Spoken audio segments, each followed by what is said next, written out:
بسم الله الرحمن الرحيم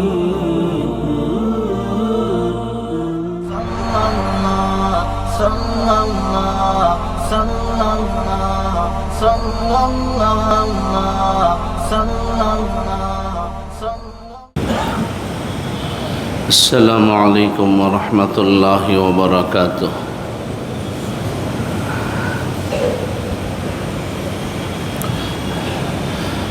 الحمد لله الذي خلق الأرض والسماوات العلى. الحمد لله الذي على العرش استوى. الحمد لله الذي يعلم السر وأخفى. وأشهد أن لا إله إلا الله وحده لا شريك له. وأشهد أن سيدنا ومولانا محمدا عبده ورسوله. أما بعد فأعوذ بالله من الشيطان الرجيم. بسم الله الرحمن الرحيم. يا أيها الذين آمنوا يا أيها الرسل كلوا من الطيبات واعملوا صالحا. صدق الله العلي العظيم. وقال النبي صلى الله عليه وسلم: التاجر الصدوق الأمين مع النبيين والصديقين والشهداء والصالحين، أو كما قال رسول الله صلى الله عليه وسلم: اللهم صل على محمد وعلى آل محمد وبارك وسلم. اللهم بارك على محمد وعلى آل محمد وبارك وسلم وسلم تسليما كثيرا كثيرا.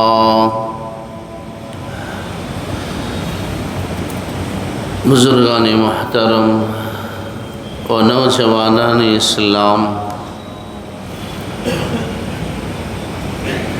گزشتہ جمعہ حضرات نے سماعت فرمایا تھا کہ جب حضرت محمد مصطفیٰ صلی اللہ علیہ وسلم کی عمر مبارک 15-16 سال تک پہنچتی ہے تو آپ اپنے چچا ابو طالب کی اجازت لے کر محنت اور مزدوری کو ترجیح دیتے ہیں. مکۃ المکرمہ کی وادیوں میں لوگوں کی بکریاں 2 درہم اجرت اور مزدوری پر چراتے ہیں.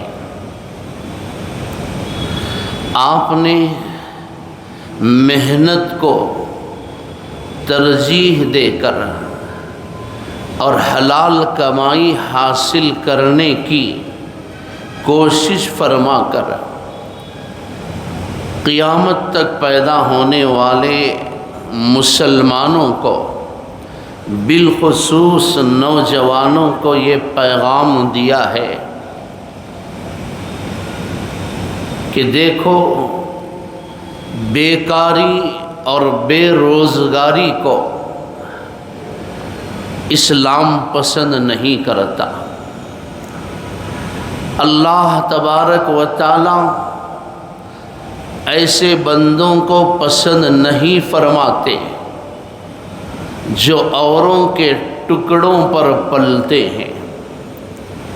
اللہ کا رسول ایسے لوگوں کو پسند نہیں فرماتا جو لوگوں پر بوجھ بن کر زندگی گزارتے ہیں، اللہ کے وفادار، عزت دار، غیرت مند اور خوددار بندے اوروں کے ٹکڑوں پر پلنا پسند نہیں کرتے۔ وہ قوم و ملت کے نذرانوں اور مریدوں کے ہدیوں پر اور لوگوں کے سہاروں پر زندگی گزارنا پسند نہیں کرتے۔ وہ خون پسینہ بہانے کو، محنت کرنے کو اور رزق حلال حاصل کر کے زندگی گزارنے کو پسند کرتے ہیں اور ترجیح دیتے ہیں۔ اسلام صرف نماز، روزے، حج، زکوٰۃ، عمرے کا مذہب نہیں ہے۔ رسول اللہ صلی اللہ علیہ وسلم جو شریعت، جو کتاب و سنت اس امت کی جانب لے کر آئے ہیں، اس کے کئی شعبے ہیں۔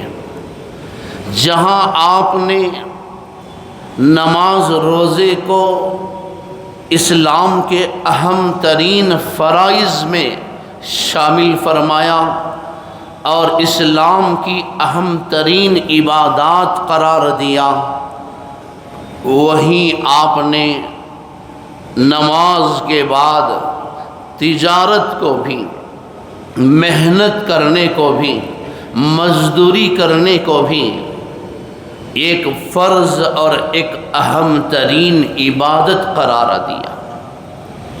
رسول اللہ صلی اللہ علیہ وسلم کا فرمان ہے، طلب کسب الحلال فریضۃ بعد الفریضہ۔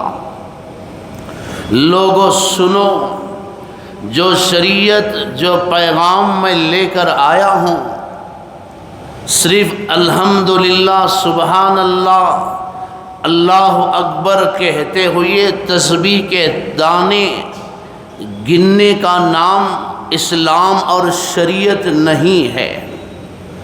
یہ نہ سمجھو کہ تم مسجد میں صف اول کے مصلی بن کر سجدوں میں پڑے رہو اور صرف اسی سے تم جنت حاصل کرو۔ جو شریعت، جو پیغام میں تمہاری طرف لے کر آیا ہوں، مسجد میں صف اول پر بیٹھ کر سجدہ کرنے کا بھی وہی اجر ہے، اس بندے کو بھی اللہ تعالیٰ وہی اجر عطا فرماتے ہیں جو بازار میں، دکان میں بیٹھ کر سچی اور اچھی تجارت کرتا ہے۔ بازار میں بیٹھ کر جو تم سامان تولتے ہو، خرید و فروخت کرتے ہو، لین دین کرتے ہو، معاملات کرتے ہو، یہ بھی میری لائی ہوئی شریعت کا ایک اہم شعبہ اور ایک بہترین عبادت ہے۔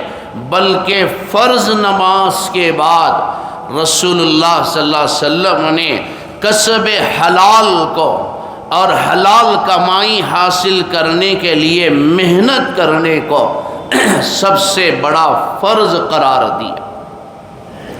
اسلام نکموں کو پسند نہیں کرتا، اسلام بھکاریوں کو پسند نہیں کرتا، اسلام اوروں پر بوجھ بننے والوں کو پسند نہیں کرتا۔ اسلام مجاہدے کی تعلیم دیتا ہے، اسلام قربانی کی تعلیم دیتا ہے، اسلام انسان کو محنت کا مکلف بنایا ہے۔ یہ الگ بات ہے کہ اللہ تبارک و تعالی ہر بندے کی روزی کو اسی وقت لکھ دیتے ہیں جب کہ وہ اپنے ماں کے پیٹ میں 4 مہینے کا ہوتا ہے۔ اللہ تعالیٰ اس کی روزی کو لکھ دیتے ہیں، لیکن چونکہ دنیا دار الاسباب ہے، دار الامتحان ہے، اللہ تبارک و تعالیٰ نے انسان کو محنت کا مکلف بنایا ہے اور حکم دیا یا ایھا الذین آمنوا کلوا من طیبات ما رزقناکم، اے ایمان والو تم وہ چیزیں کھاؤ جن کا کھانا تمہارے لیے اللہ نے حلال کیا ہے، پاکیزہ روزی کھاؤ۔ اپنے پیغمبروں کو اللہ تعالیٰ نے حکم دیا یا ایھا الرسل کلوا من الطیبات، اے میرے رسولو، اے میرے پیغمبروں، تم حلال روزی کھاؤ اور نیک عمل کرو۔ اسی لیے یہ ہر نبی کی سنت رہی ہے، صرف حضرت محمد مصطفیٰ صلی اللہ علیہ وسلم کی ہی نہیں، ہر نبی نے محنت کو، مزدوری کو، تجارت کو اور کسب حلال کو ترجیح دی ہے، اس کے لیے محنت کی ہے۔ اللہ تبارک و تعالیٰ نے جنت سے باہر نکال دیا حضرت آدم علیہ السلام کو، روئے زمین پر آئے تو بھوک نے ستایا، بھوک لگی، کھانے کا سوال کیا۔ اللہ تبارک و تعالیٰ نے حکم دیا کہ اے آدم، جنت میں تھے تو ہر چیز بغیر محنت کے ملتی تھی، جنت میں بغیر مجاہدے کے سب کچھ مل جاتا تھا۔ اب تم جنت سے باہر بھیجے گئے ہو۔ الدنیا سجن المؤمن، دنیا مومن کے لیے قید خانہ ہے، بطور سزا کے اللہ نے تمہیں دنیا کے اندر بھیجا ہے۔ اے جبرائیل، جاؤ آدم سے کہو کہ وہ محنت کرے۔ اللہ تعالیٰ نے جانوروں کا ایک جوڑا دے کر حضرت آدم علیہ السلام کے پاس بھیج دیا، جاؤ آدم سے کہو کہ وہ محنت کرے، وہ کھیتی باڑی کا کام کرے، وہ زراعت کرے، وہ محنت سے روزی کمائے۔ جانور کا ایک جوڑا لا کر حضرت جبرائیل علیہ السلام آدم علیہ السلام کے حوالے کرتے ہیں، جاؤ آدم ہل چلاؤ، کھیتی باڑی کرو۔ سب سے پہلا کسان دیوے گوڑا نہیں ہے، سب سے پہلا کسان کمار سامی نہیں ہے، سب سے پہلا کسان انسانوں میں حضرت آدم علیہ السلام ہیں۔ انہوں نے سب سے پہلے زراعت کی، ہل چلایا۔ وعلم آدم الاسماء کلہا، اللہ نے ہر چیز کا علم ان کو عطا فرمایا تھا۔ جا کر محنت کرتے ہیں اور ہل چلاتے ہیں، کھیتی باڑی کا کام کرتے ہیں، جاؤ محنت کر کے کھاؤ۔ اللہ نے انبیاء کو بھی اس کا مکلف بنایا، چنانچہ حضرت آدم علیہ السلام پہلے کسان ہیں، انہوں نے زمین میں ہل چلایا، کھیتی باڑی کا کام کیا، زراعت کا کام کیا۔ حضرت ادریس علیہ السلام دنیا کے سب سے پہلے ٹیلر ہیں، درزی ہیں، انہوں نے رزق حلال حاصل کرنے کے لیے کپڑے سیے، درزی کا کام کیا۔ حضرت لوط علیہ السلام کسان ہیں، انہوں نے زراعت کا پیشہ اختیار کیا۔ حضرت شعیب علیہ السلام نے بکریاں پالی، بکریاں چرانے کا کام کیا۔ حضرت موسیٰ علیہ السلام نے بکریاں چرائی۔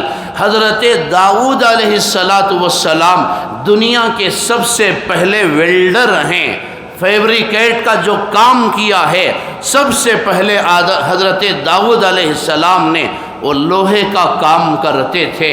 حضرت ابراہیم علیہ السلام دنیا کے پہلے معمار ہیں۔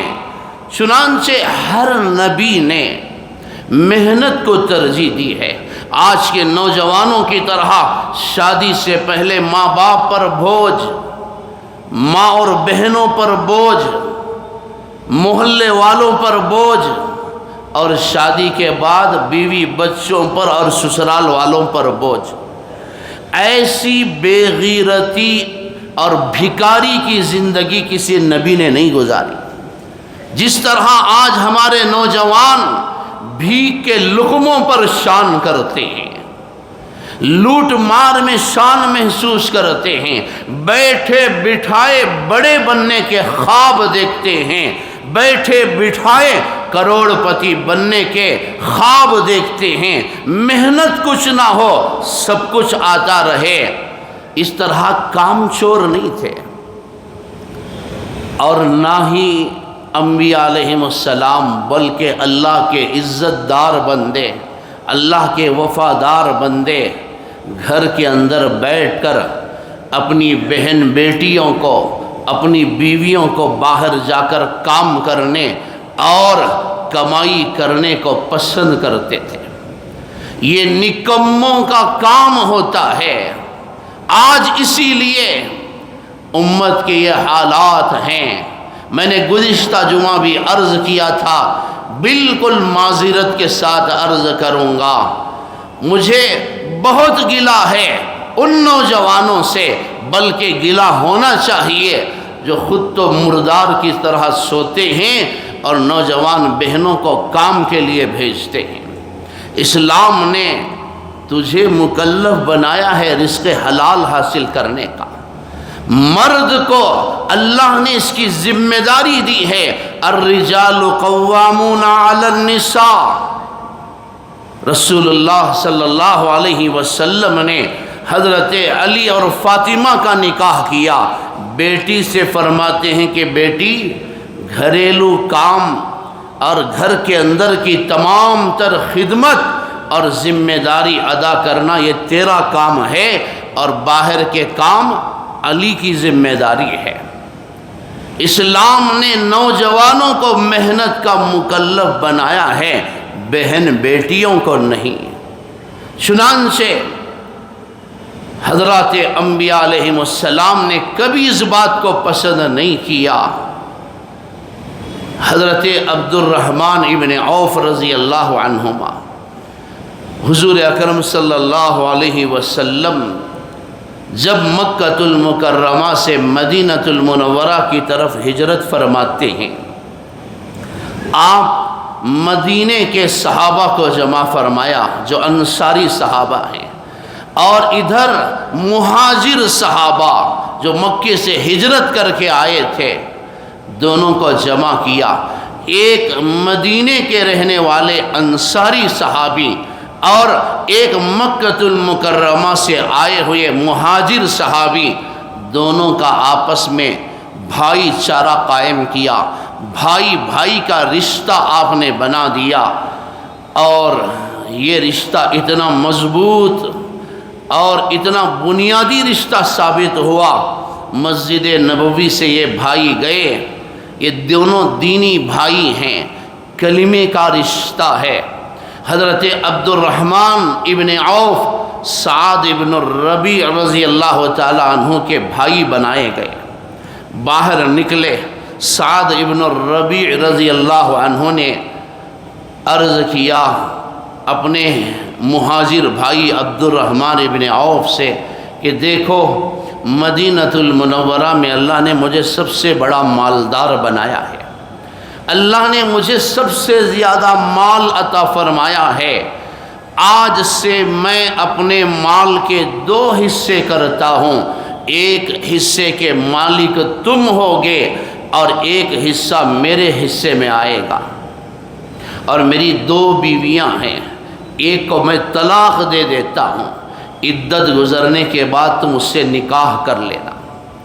اپنی ہر چیز کا آدھا حصہ انہوں نے تقسیم کیا، لیکن دیکھیے غیرت ایمانی اور خودداری، مسلمان کی وہ عزت نفسی جو ان کی فطرت ہے کہ وہ اوروں پر نہ بوجھ بننا چاہتے ہیں، نہ اوروں کے لقمے کھانا چاہتے ہیں۔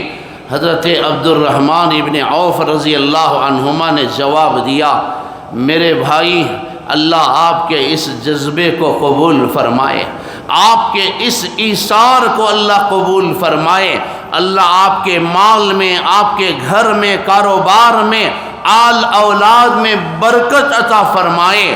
میں آپ کا بہت مشکور ہوں کہ آپ نے مجھ پر اتنا بڑا احسان فرمایا۔ آپ کا مال آپ کے لیے مبارک ہو۔ مجھے بازار کا راستہ بتاؤ، مجھے بازار کا راستہ دکھاؤ، جا کر محنت کروں گا، مزدوری کروں گا۔ بازار کا راستہ انہوں نے بتایا، بازار گئے، کام کیا، صبح سے شام تک محنت کی، اور تھوڑا سا گھی اور پنیر لے کر حضور اکرم صلی اللہ علیہ وسلم کی خدمت میں حاضر ہوئے۔ یا رسول اللہ صلی اللہ علیہ وسلم، یہ میری محنت کی کمائی ہے۔ رسول اللہ صلی اللہ علیہ وسلم نے اسی لیے ارشاد فرمایا، میرا امتی جو کچھ کھاتا ہے اس میں سب سے بہترین روزی وہ ہے جو اپنی محنت سے کما کر کھاتا ہے۔ اللہ اس میں برکت دیتا ہے، اللہ اس میں طاقت اور قوت اور صحت دیتا ہے، اور سب سے بڑھ کر یہ عزت کی روزی ہوتی ہے۔ خود کی کمائی کا کھانا یہ عزت کا کھانا ہوتا ہے۔ چنانچہ چلتے چلتے محنت کرتے کرتے اتنے بڑے مالدار بن گئے حضرت عبد الرحمن ابن عوف رضی اللہ عنہما، کہ وہ اپنے مال سے صرف ہمارا یہ علاقہ نہیں، پورا شہر بنگلور خرید سکتے تھے۔ اللہ نے ان کو ایسی دولت عطا فرمائی، اللہ نے محنت میں برکت رکھی ہے۔ سارا بنگلور وہ خرید سکتے تھے، اللہ نے ایسی دولت ان کو عطا فرمائی۔ حضرت عبد الرحمن ابن عوف رضی اللہ عنہ سے کسی ساتھی نے پوچھا، تم تو خالی ہاتھ آئے تھے، اللہ نے تمہیں یہ دولت کس طرح عطا فرمائی؟ 4 باتوں کا انہوں نے اظہار فرمایا کہ میں نے اپنی تجارت میں 4 باتوں کا خیال رکھا، 4 چیزوں پر میں نے پابندی کی، اللہ تعالیٰ نے میری تجارت میں برکت عطا فرمائی۔ پہلی چیز یہ ہے کہ کبھی میں نے ادھار اور قرض سودا نہیں لیا، قرض اور ادھار کبھی میں نے مال تجارت نہیں لیا۔ میری جو حیثیت تھی، میری جو طاقت تھی، میں جا کر میں پیسہ دے کر مال تجارت خرید کر لاتا تھا۔ دوسری خوبی، دوسری صفت یہ تھی کہ میں نے کسی کو قرض اور ادھار سودا نہیں دیا، نہ میں نے قرض لیا نہ میں نے قرض دیا۔ حضرت لقمان علیہ السلام فرماتے ہیں، بیٹا، اپنے بیٹے کو نصیحت کرتے ہیں، بیٹا روکھی سوکھی کھا کر گزارا کر لے، قرض نہ مانگ بیٹا، قرض رات کی رسوائی اور دن کی ذلت ہے، رات کو تو تیرے سکون کو برباد کر دے گی۔ بیٹا قرض کے بوجھ سے اپنے آپ کو بچا، قرض دن کی ذلت ہے، مقروضوں سے چھپ کر پھرنا پڑے گا، مقروضوں سے ڈر کر چھپ چھپا کر زندگی گزارنا پڑے گا۔ میں یہ بات کہتے ہوئے کوئی جھجک محسوس نہیں کرتا۔ آج بہت سارے لوگ وہ ہوتے ہیں جو جمعہ کی نماز پڑھنے سے آ کر کتراتے ہیں، پریشان ہوتے ہیں، پتہ نہیں کہیں مقروض کا سامنا نہ ہو جائے، قرض خواہ کا سامنا نہ ہو جائے۔ پیسہ لے کر محلہ تو کیا مسجد کو بھی چھوڑ دیتے ہیں لوگ۔ تو حضرت لقمان علیہ السلام نے فرمایا، بیٹا دن میں یہ ذلت ہے، رات کو یہ بے چینی اور بے سکونی کا ذریعہ ہے، رات بھر تجھے قرض خواہ اور یہ خوف تجھے ستاتا رہے گا، تجھے جگاتا رہے گا، اور دن میں چھپ کر پھرنے پر اور چھپ کر زندگی گزارنے پر تجھے مجبور کر دے گا۔ حضرت عبد الرحمن ابن عوف رضی اللہ عنہما فرماتے ہیں، نہ میں قرض دیتا تھا نہ میں مال تجارت قرض خریدتا تھا۔ آج سب سے بڑا نقصان ہمارے تاجروں کو اسی سے ہوتا ہے، مال تجارت لیتے ہوئے دل میں اگر ارادہ ہوتا، نیت یہ ہوتی کہ اے اللہ میں اسے بیچ کر قرض خواہ کو اور اس چیز کے مالک کو اس کا حق ادا کر دوں گا۔ لیتے ہوئے اگر فکر ہوتی، نیت ہوتی، اللہ اس تجارت میں برکت دیتا، کبھی اس مال میں اسے نقصان نہ ہوتا۔ لیتے ہوئے ہی نیت میں خطرہ ہوتا ہے۔ مال لیتے ہوئے نیت یہ ہوتی ہے کہ اسے دینا نہیں ہے، ڈبانا ہے۔ جب ڈبانے کی نیت سے آپ مال تجارت لیتے ہیں، اللہ کی قسم ایک قرآن خوانی نہیں، 100 قرآن بھی دکان میں پڑھا لو، نیت میں خطرہ تھا، دینے والے کا، دیندار کا، دین دینے کا تمہارا ارادہ اور نیت نہیں تھی، اللہ تبارک و تعالیٰ اس مال میں برکت نہیں دیتا، وہ تجارت کبھی پروان نہیں چڑھتی۔ حرام کا مال دکان کے اندر سجا کر بورڈ ھذا من فضل ربی لکھ لینے سے دکان میں برکت نہیں ہوتی۔ حرام کا مال دکان میں سجا کر دکان پر واللہ خیر الرازقین کا لیبل لگا لینے سے، بورڈ سجا لینے سے دکان میں ہرگز برکت نہیں آتی۔ دکان کے اندر حرام کا مال جوڑ کر روزانہ سورہ بقرہ پڑھانے سے تجارت میں ہرگز ترقی نہیں ہوتی۔ حرام کے مال کا گھر تعمیر کر کے ھذا من فضل ربی دار الایمان اور فلاں فلاں بورڈ لگا لینے سے گھر کی حفاظت نہیں ہوتی۔ حرام کے مال سے گھر تعمیر کر کے ماشاء اللہ لا قوت الا باللہ کی آیت لکھ لینے سے اور بڑے بڑے علماء کو بلا کر دعا کر کے افتتاح کرا لینے سے برکت نہیں آتی۔ گھروں کے اندر برکت آتی ہے حلال سے، امانت داری سے، سچائی سے۔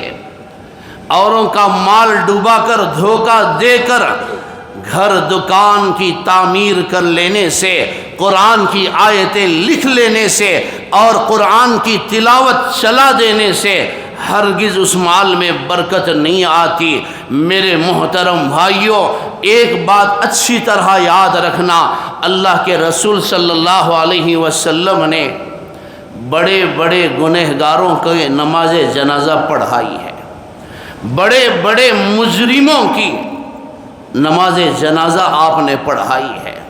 جنازہ لایا گیا، کسی نے کہا یہ بندہ ایسا تھا، یہ بندہ ایسا تھا، کسی نے کہا اللہ کے رسول یہ جہنمی ہے، اس کے ایمان کے بارے میں ہمیں شک ہے۔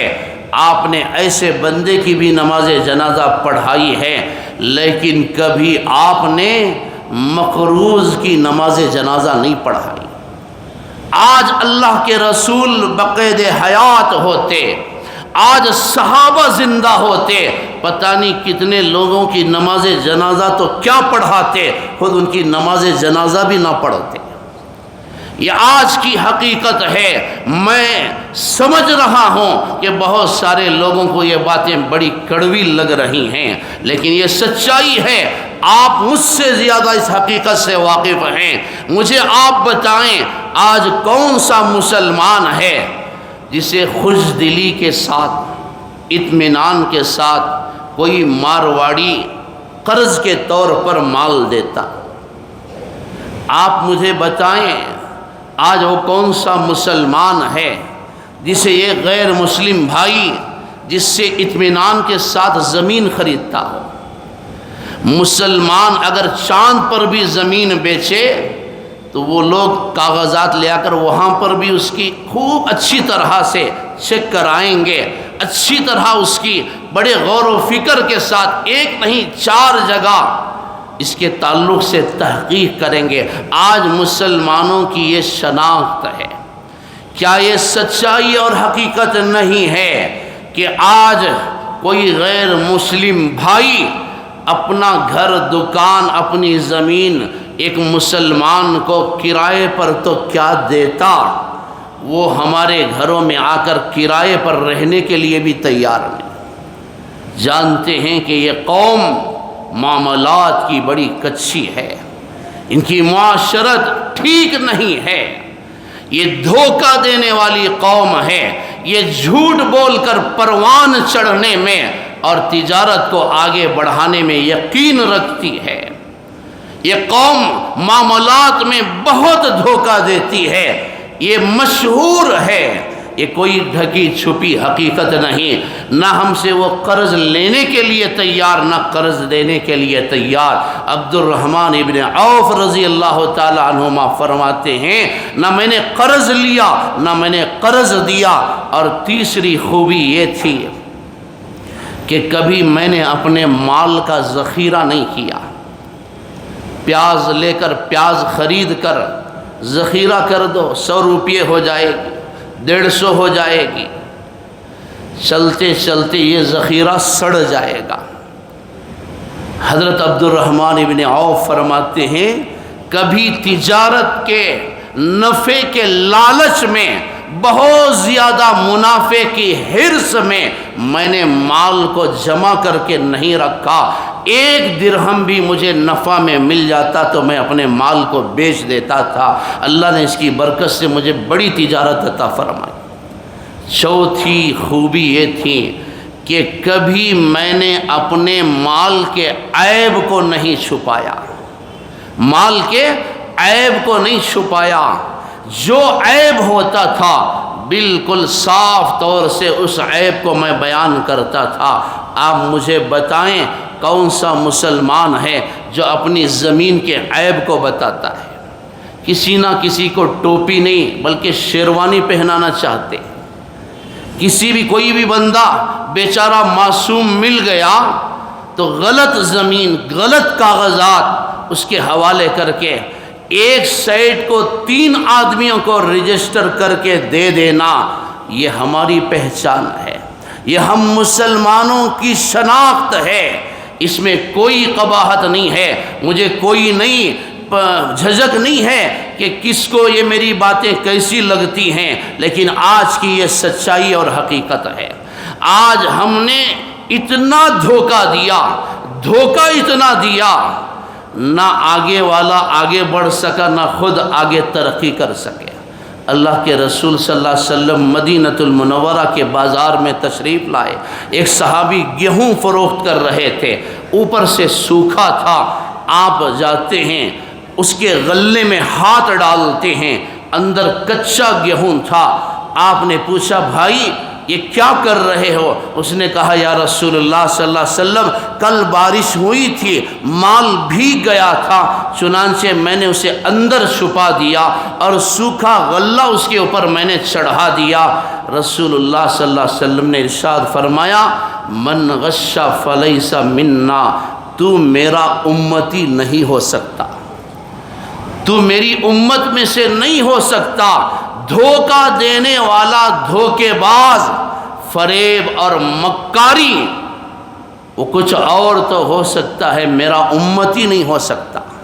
ذرا سوچیں تجارت کرتے ہوئے، ذرا سوچیں دکان میں بیٹھ کر تولتے ہوئے، ذرا سوچیں زمین کو ناپتے ہوئے، ضرور غور کرنا دکان میں تجارت کرتے ہوئے تاجر احباب کو رسول اللہ صلی اللہ علیہ وسلم نے وہ عظمت عطا فرمائی۔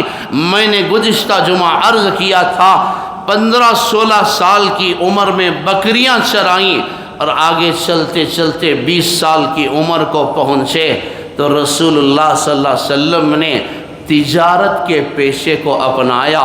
مکۃ المکرمہ کے لوگوں کا مال تجارت لے کر آپ نے یمن کا سفر فرمایا، بحرین کا سفر فرمایا، ملک شام کا آپ نے سفر فرمایا، اور تجارت اور تاجر کے تعلق سے ارشاد فرمایا، التاجر الصدوق الامین مع النبیین والصدیقین والشہداء والصالحین۔ سنو اے میری امت کے تاجروں، اللہ نے جو مقام تم کو عطا فرمایا ہے وہ، اور جو وعدہ اللہ کا تمہارے ساتھ ہے، وہ کسی عالم سے نہیں ہے، وہ کسی تہجد گزار سے نہیں ہے۔ سنو میری امت کے اے وہ لوگوں جو بازار میں بیٹھ کر تجارت کرتے ہو، ذرا اپنے مقام کو پہچانو، اللہ نے تمہیں کیا عزت عطا فرمائی ہے۔ فرمایا التاجر الصدوق الامین، سچا تاجر، سچ بول کر تجارت کرنے والا، امانت داری کے ساتھ تجارت کرنے والا، اللہ اس کا حشر قیامت کے دن کس کے ساتھ فرمائیں گے؟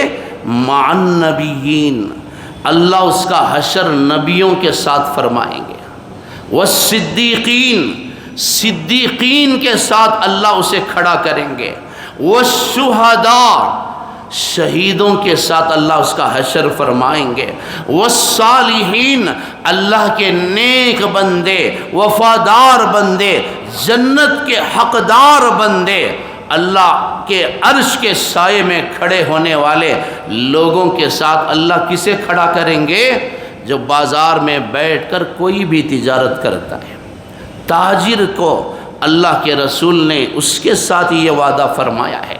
کبھی یہ نہ سمجھنا کہ دکان پر بیٹھ کر تجارت کرنے والے دنیا دار ہیں، یہ بھی دیندار ہیں، دکان میں بیٹھ کر بھی وہ جنت کو پا سکتے ہیں، ان کی تجارت بھی راہ جنت ہے، ان کی تجارت بھی ان کو جنت تک پہنچا سکتی ہے، جب تک کہ وہ تجارت میں جھوٹ نہ بولیں، جھوٹی قسمیں نہ کھائیں، ناپ تول میں کمی نہ کریں۔ دعوے تو لمبے چوڑے ہوتے ہیں، اگر اس میں تھوڑا سا بھی میں جھوٹ بول رہا ہوں تو میرے لیے برے جانور کا گوشت ہے، یہ لوگوں کا آج ایک مقولہ بن چکا ہے۔ آج لوگ بہت دلیری اور جرأت کے ساتھ کہتے ہیں اگر اس میں میں تھوڑا سا بھی کما رہا ہوں تو میرے لیے برے جانور کا گوشت ہے۔ پتہ نہیں یہ باتیں کہہ کر کتنے لوگ اسی گوشت کو کھانے کے عادی بنتے جا رہے ہیں۔ جب بات کر رہے ہو تو کام بھی تو دیکھو، برے جانور کے گوشت سے منسوب کر رہے ہو، اگر میں جھوٹ بول رہا ہوں، دھوکہ دے رہا ہوں تو برے جانور کا گوشت کھانے کے برابر ہے۔ بولتے اور دعوے تو بہت کرتے ہو، لیکن آج ہماری تجارت اسی لیے نقصان کا، خسران کا اور بربادی اور تباہی کا شکار ہے کہ آج ہماری تجارتوں میں سچائی نہیں ہے، امانت داری نہیں ہے، دیانت داری نہیں ہے۔ جب اللہ کے رسول نے یہ منصب، یہ مقام عطا فرمایا ہے کہ جنت کو تم جا سکتے ہو، نبیوں کے ساتھ تمہارا حشر ہو سکتا ہے جب تم اپنی تجارتوں میں سچ بولو، تو میرے محترم بھائیوں، یہ وعدہ اللہ تعالیٰ نے، اللہ کے رسول صلی اللہ علیہ وسلم نے کسی عالم کے ساتھ نہیں فرمایا، کسی حافظ قرآن کے ساتھ یہ وعدہ نہیں ہوا ہے۔ اللہ نے تاجروں کو بڑی عزت عطا فرمائی ہے، محنت اور مزدوری کرنے والوں کو، رزق حلال حاصل کر کے زندگی گزارنے والوں کو اللہ نے یہ مقام، یہ منصب عطا فرمایا ہے۔ اور آج ہماری سب سے بڑی بیماری یہ ہے کہ بات بات پر جھوٹی قسمیں کھانا، سب سے بڑی نحوست جو آج ہمارے کاروبار کو تباہ کر رہی ہے، گھروں میں بے برکتی لا رہی ہے، سب سے بڑی بیماری یہ ہے کہ آج ہم بات بات پر جھوٹی قسم کھاتے ہیں۔ اللہ اس کے رسول کو تو چھوڑو، میرے بچوں کی قسم، میرے بچوں کی قسم۔ اسی لیے یہ بچے ہمیشہ نافرمان بن جاتے ہیں۔ تو نے بچوں پر جھوٹی قسمیں کھائی، تو نے بچوں کے نام کا غلط استعمال کیا، تو نے ناجائز اور حرام قسمیں اٹھائیں، یہ بچے آئندہ چل کر حرام کام کریں گے۔ تیری جھوٹی قسم کا اثر ان بچوں پر اتنا ہوگا، یہ بچے خود بھی برباد ہو جائیں گے، تجھے بھی برباد کر دیں گے۔ بات بات پر جھوٹی قسموں نے ہمارے معاشرے کو برباد کیا ہے، تباہ کیا ہے۔ رسول اللہ صلی اللہ علیہ وسلم کا ارشاد ہے، فرمان ہے، 3 آدمی ایسے ہیں، 3 مجرم ایسے ہیں، اللہ تبارک و تعالی قیامت کے دن ان کو 4 قسم کا عذاب عطا فرمائیں گے۔ وہ 3 مجرم کون ہیں، ان کا جرم کیا ہے؟ اور اللہ نے قرآن مجید میں اعلان فرمایا ان 3 قسم کے مجرموں سے میں اتنا ناراض ہوں کہ میں ان کو 4 قسم کا عذاب عطا کروں گا۔ اس کی تفصیلات کیا ہیں، یہ مجرم کون ہیں، وہ 4 عذابات کیا ہیں، انشاءاللہ آئندہ جمعہ اس کی تفصیلات میں عرض کروں گا۔ آج کا یہ پیغام ہے کہ تجارت ایک عبادت ہے، اسے صرف ایک محنت اور مزدوری نہ سمجھیں، اسے صرف کمانے کھانے کا ذریعہ نہ سمجھیں، یہ ایک عبادت ہے۔ تجارت عبادت ہوگی جب اس کے اندر سچائی ہوگی، امانت داری ہوگی، دیانت داری ہوگی اور اطاعت شعاری ہوگی، ایک دوسرے کی ہمدردی اور خیر خواہی ہوگی۔ ڈبانے والے اور لوگوں کا مال لے کر واپس نہ کرنے کی نیت کرنے والے دنیا میں بھی کبھی وہ کامیاب نہیں ہو سکتے، اور آخرت میں تو اللہ ان کی مغفرت نہیں فرمائے گا۔ اللہ بولنے والے کی، سننے والوں کی، ساری امت مسلمہ کی حفاظت فرمائے، مسلمانوں کو اللہ رزق حلال عطا فرمائے۔ آج لوگ سوال کرتے ہیں فلسطین میں یہ حالات ہو رہے ہیں، ہمارے بچوں کو روزانہ ہزاروں کی تعداد میں شہید کیا جا رہا ہے، عورتوں کو مارا جا رہا ہے، کیا وجہ ہے؟ پوری دنیا میں دعائیں ہو رہی ہیں، قنوت نازلہ پڑھی جا رہی ہے، پھر بھی اس کا اثر، اس کے نتائج نظر نہیں آتے۔ میرا بیٹا مجھ سے سوال کرتا ہے اور گھر کی عورتیں مجھ سے سوال کرتی ہیں، مصلیان کرام سوال کرتے ہیں کہ حرمین شریفین میں دعائیں ہوتی ہیں، اللہ اس کا اثر کیوں نہیں ظاہر کرتا؟ اللہ کے رسول صلی اللہ علیہ وسلم کا ایک فرمان ہے، جب میری امت کا کھانا حرام کا ہو جائے گا تو پھر اللہ تعالیٰ میری امت کی دعاؤں کو رد کر دے گا۔ جب میرا امتی ایک لقمہ بھی حرام کا کھائے گا، ایک دانہ بھی اس کے پیٹ کے اندر جائے گا، 40 دن تک اللہ اس کی دعا کو قبول نہیں کریں گے۔ میرے امتی کے بدن پر جو کپڑا ہے، ایک تاگا بھی، ایک درہم بھی اس کے اندر حرام کا شامل ہو گیا، اللہ اس کی دعا کو تو کیا، اس کی فرض نماز کو بھی قبول نہیں فرمائیں گے۔ آج دعاؤں کا اثر ظاہر نہیں ہوتا۔ بحیثیت مسلمان، بحیثیت قوم، ہم سب مجرم ہیں۔ آج امت حلال روزی سے محروم ہے، حلال کھانوں سے محروم ہے، حلال لقمے ہمیں آج نصیب نہیں ہیں۔ حرام کی نحوست نے ہماری دعاؤں کو ہمارے ہاتھوں اور منہ کے درمیان لٹکا کر رکھ دیا۔ حرام لقموں کی نحوست نے ہماری دعاؤں کو ہمارے سر سے اوپر چڑھنے نہ دیا، اوپر سے رحمت کے فیصلے اترنا بند ہو گئے۔ جب تک یہ امت، جب تک یہ مسلمان حرام نہیں چھوڑے گا، حرام کھانا نہیں چھوڑے گا، اللہ تعالیٰ کبھی ان کو ترقی نہیں دیں گے، کبھی ان کو عزت نہیں عطا فرمائیں گے۔ دعا کیجئے کہ اللہ تعالیٰ ساری امت کو حلال روزی نصیب فرمائے۔ وآخر دعوانا ان الحمد للہ رب العالمین۔